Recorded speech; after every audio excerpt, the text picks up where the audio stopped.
फुलेरा के एक नई कहानी में आपका स्वागत है। कहानी शुरू होने से पहले एक लाइक कर दीजिए। फुलेरा गांव में सूरज अभी पूरी तरह चढ़ा भी नहीं था कि पंचायत कार्यालय के बाहर एक सफेद रंग की चमचमाती गाड़ी आकर रुकी। गाड़ी पर भारत सरकार का बोर्ड लगा था।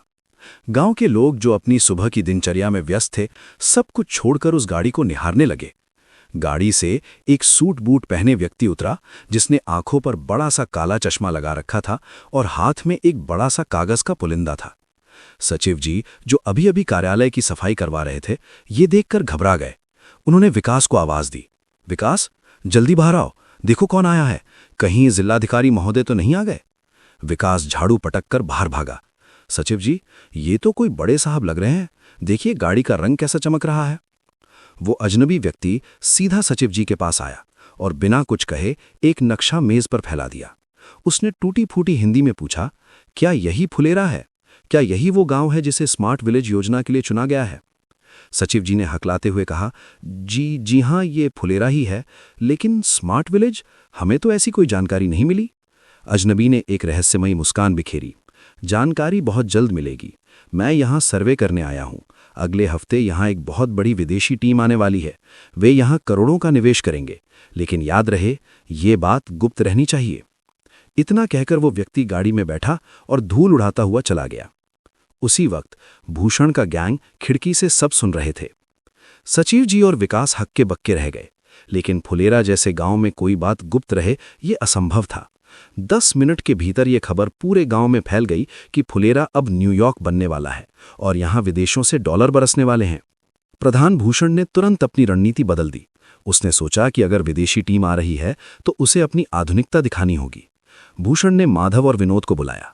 सुनो, भूषण ने कड़क आवाज में कहा, अब पुरानी बातें भूल जाओ, अब हमें स्मार्ट बनना होगा।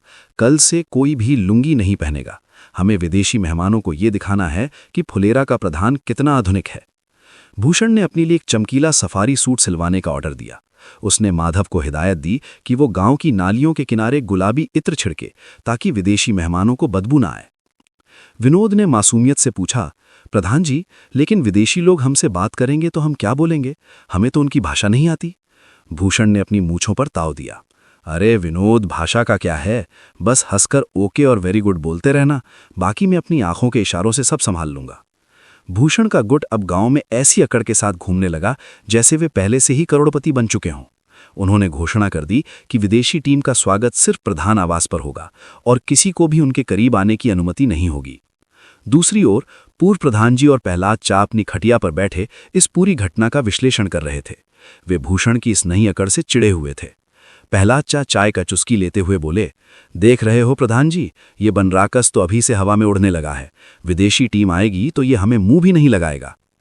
पूर्व प्रधान जी ने अपना पैर जमीन पर पटकते हुए कहा, प्रहलाद, हमें कुछ करना होगा। अगर गांव में पैसा आने वाला है तो उसका नियंत्रण हमारे हाथ में होना चाहिए। भूषण को क्या पता कि विदेशियों से कैसे बात की जाती है। उसने तो आज तक जिला मुख्यालय भी ठीक से नहीं देखा। तभी विकास वहां पहुंच गया। विकास ने इधर उधर देखते हुए धीरे से कहा, चा, सचिव जी तो बहुत परेशान हैं। वो अजनबी कह रहा था कि गांव में इंटरनेट की मीनारें लगेंगी और हर घर में ठंडी हवा वाली मशीन लगेगी। भूषण जी ने तो अभी से अपने घर के बाहर स्वागत द्वार बनवाना शुरू कर दिया है। पूर्व प्रधान जी ने एक गहरी चाल सोची। प्रहलाद, हम भूषण को मात देंगे। हम अपनी एक अलग स्वागत समिति बनाएंगे। हम दिखाएंगे कि असली संस्कृति तो हमारे गुट के पास है। तय हुआ कि पूर्व प्रधान जी का गुट गांव के मुख्य प्रवेश द्वार पर डेरा डालेगा, ताकि मेहमान सबसे पहले उनसे मिलें। गांव में अब 2 गुटों के बीच एक शीत युद्ध छिड़ गया था। भूषण का गुट गांव के रास्तों पर सफेद चूना छिड़क रहा था, तो पूर्व प्रधान जी का गुट वहां फूलों की क्यारियां सजा रहा था। एक दिन दोनों गुट आमने सामने आ गए। भूषण ने व्यंग करते हुए कहा, अरे पूर्व प्रधान जी, क्यों बूढ़ी हड्डियों को कष्ट दे रहे हैं? विदेशी मेहमानों को आधुनिकता पसंद है, आपकी पुरानी कहानियां नहीं। देखिए, मैंने तो मेहमानों के लिए विदेशी इत्र मंगवाया है। प्रहलाद चा ने पलटकर जवाब दिया, भूषण, इत्र छिड़कने से गंदी नीयत नहीं छिपती। विदेशी लोग हमारी परंपरा देखने आ रहे हैं। हम उन्हें शुद्ध पनीर खिलाएंगे, तुम्हारी तरह सिर्फ ओके ओके नहीं करेंगे। भूषण हंसा, पनीर? उनका पेट खराब हो जाएगा तुम्हारा पनीर खाकर। वे लोग सिर्फ चीज खाते हैं। दोनों गुटों में जमकर बहस हुई। समर्थकों में बात हाथापाई तक पहुंच जाती, लेकिन सचिव जी ने बीच बचाव किया। सचिव जी ने कहा, आप लोग लड़ना बंद कीजिए। मेहमानों के आने से पहले ही आप गांव की नाक कटवा देंगे। लेकिन कोई सुनने को तैयार नहीं था।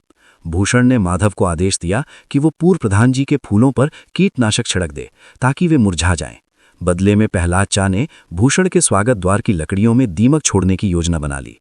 आखिरकार वो दिन आ गया। गांव को सजाया गया था। भूषण ने अपना तंग सफारी सूट पहन रखा था जिसमें उनका दम घुट रहा था। पूर्व प्रधान जी ने अपनी सबसे साफ रेशमी कुर्ता और पैंट पहना था। पूरा गांव सड़क के किनारे खड़ा था। सचिव जी हाथ में फूलों का गुलदस्ता लिए पसीने पसीने हो रहे थे। तभी वही सफेद गाड़ी फिर से दिखाई दी। उसके पीछे 2 और गाड़ियां थीं। गाड़ियां रुकीं। भूषण तुरंत आगे बढ़ा। वेलकम वेलकम वेरी वेलकम, वो जोर जोर से चिल्लाने लगा। गाड़ी से 3 लोग उतरे। वे विदेशी ही लग रहे थे क्योंकि उनकी त्वचा बहुत गोरी थी और उन्होंने अजीब से रंग बिरंगे कपड़े पहन रखे थे। पूर्व प्रधान जी ने तुरंत हाथ जोड़े। नमस्ते। अजनबी व्यक्ति जो पहले आया था ने हाथ उठाकर सबको शांत किया। शांत रहिए, ये विश्व स्वास्थ्य संगठन और पर्यावरण संरक्षण के प्रतिनिधि हैं। वे यहां आपके गांव के कचरे और गंदगी का निरीक्षण करने आए हैं। भूषण का चेहरा उतर गया। कचरा, गंदगी? लेकिन आपने तो कहा था स्मार्ट विलेज और निवेश। अजनबी ने कहा, हां, स्मार्ट विलेज का मतलब है कचरा मुक्त गांव। अगर आपका गांव गंदगी के मामले में पहले स्थान पर आता है तो यहां एक बहुत बड़ा कचरा प्रबंधन केंद्र, कूड़ाघर बनाया जाएगा। गांव में सन्नाटा छा गया। प्रहलाद चा ने पूर्व प्रधान जी के कान में फुसफुसाया, प्रधान जी, ये तो कूड़ाघर की बात कर रहा है। हम तो सोच रहे थे यहां महल बनेगा। विदेशी मेहमानों ने अपने गले में लटके कैमरे निकाले और फोटो खींचने लगे। लेकिन वे फूलों की या स्वागत द्वार की फोटो नहीं खींच रहे थे। वे नाली के पास जमे कीचड़, गोबर के ढेर और भूषण के स्वागत द्वार के पास पड़े कूड़े की फोटो खींच रहे थे। एक विदेशी ने भूषण की तरफ इशारा किया और अपनी भाषा में कुछ कहा। अजनबी ने अनुवाद किया, वे कह रहे हैं कि इस व्यक्ति का सूट बहुत चमकीला है, लेकिन इसके पीछे जो कचरा पड़ा है वो बहुत ऐतिहासिक है। क्या ये कचरा बहुत पुराना है? भूषण शर्म से पानी पानी हो गया। विदेशी टीम गांव के अंदर घूमने लगी। वे जहां भी जाते गंदगी की तारीफ करते। उनके लिए वो गंदगी नहीं बल्कि एक शोध का विषय था।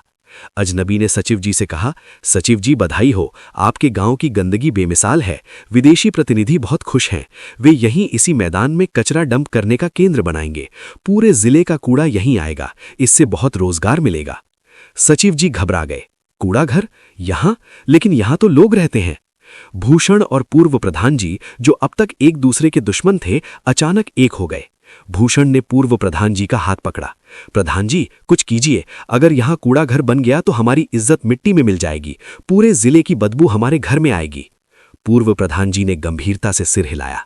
भूषण, आज तुमने सही बात कही। विदेशी मेहमानों को भगाना होगा, लेकिन कैसे? प्रहलाद चा ने एक युक्ति सुझाई। देखिए, ये लोग गंदगी देखकर खुश हो रहे हैं। अगर हम इन्हें दिखाएं कि हमारा गांव बहुत साफ है तो ये यहां कूड़ाघर नहीं बनाएंगे। ये लोग वहां जाते हैं जहां सुधार की जरूरत हो। भूषण चिल्लाया, लेकिन अभी तो हमने फूलों को मुरझा दिया है और हर जगह कूड़ा बिखेरा है। प्रहलाद चा ने कहा, तो अभी सफाई शुरू करो। अगले 1 घंटे में जो नजारा दिखा वो अद्भुत था। भूषण, माधव, विनोद, पूर्व प्रधान जी और प्रहलाद चा सबने अपने हाथ में झाड़ू थाम ली। विदेशी मेहमान देख रहे थे कि जो लोग अभी तक उनका स्वागत कर रहे थे वे अब पागलों की तरह सफाई कर रहे हैं। भूषण ने अपना कीमती सफारी सूट उतारकर फेंक दिया और बनियान में ही नाली साफ करने लगा। पूर्व प्रधान जी अपनी धोती ऊपर चढ़ाकर गोबर उठा रहे थे। विदेशी प्रतिनिधि हैरान रह गए। उन्होंने अजनबी से पूछा कि क्या हो रहा है। अजनबी ने अनुवाद किया, वे पूछ रहे हैं कि क्या ये कोई धार्मिक नृत्य है? सचिव जी ने जवाब दिया, नहीं, ये स्वच्छता का पागलपन है। हमारे गांव के लोग गंदगी बर्दाश्त नहीं करते। देखिए, यहां एक तिनका भी नहीं मिलेगा। विदेशी मेहमानों ने आपस में कुछ चर्चा की। उनका चेहरा लटक गया। अजनबी ने कहा, सचिव जी, प्रतिनिधि बहुत दुखी हैं। वे कह रहे हैं कि यहाँ तो सफाई पहले से ही हो गई है। यहाँ कूड़ा घर बनाने के कोई मतलब नहीं है। उन्हें किसी ऐसे गांव की तलाश है जो वाकई में गंदा हो। वे पड़ोस के गांव बलियापुर जा रहे हैं। जैसे ही गाड़ियां आंखों से ओझल हुईं, पूरा गांव जमीन पर बैठ गया। सबकी सांसें फूल रही थीं। शाम को मक्खन की टपरी पर शांति थी। भूषण और पूर्व प्रधान जी साथ बैठे थे। दोनों के शरीर से बदबू आ रही थी और वे धूल में सने थे। भूषण ने एक ठंडी सांस ली। प्रधान जी, आज तो बच गए। कूड़ा घर बनता तो हमारे बच्चे हमें कोसते। पूर्व प्रधान जी ने चाय का घूंट भरा। हाँ भूषण, आज तुमने अच्छी मेहनत की।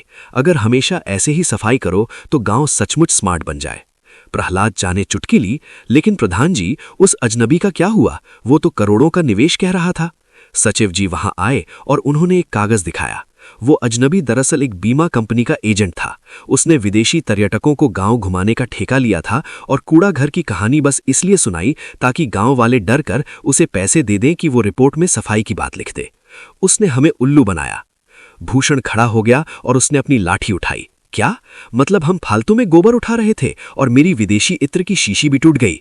भूषण का गुस्सा फिर से 7वें आसमान पर था। उसने पूर्व प्रधान जी की तरफ देखा। और ये सब आपकी वजह से हुआ, आपने ही कहा था सफाई करो। पूर्व प्रधान जी भी अपनी पुरानी लय में आ गए। मेरी वजह से? झाड़ू तो तुमने सबसे पहले उठाई थी, बनराकस। फिर से वही बहस, वही चिल्लम चिल्ली और वही प्रतिद्वंद्विता शुरू हो गई। सचिव जी ने अपना माथा पकड़ लिया। फुलेरा फिर से अपनी पुरानी स्थिति में लौट आया था। ना कोई विदेशी मेहमान, ना कोई कूड़ा घर और ना ही कोई शांति। बस वही 2 गुट और उनकी कभी ना खत्म होने वाली लड़ाई।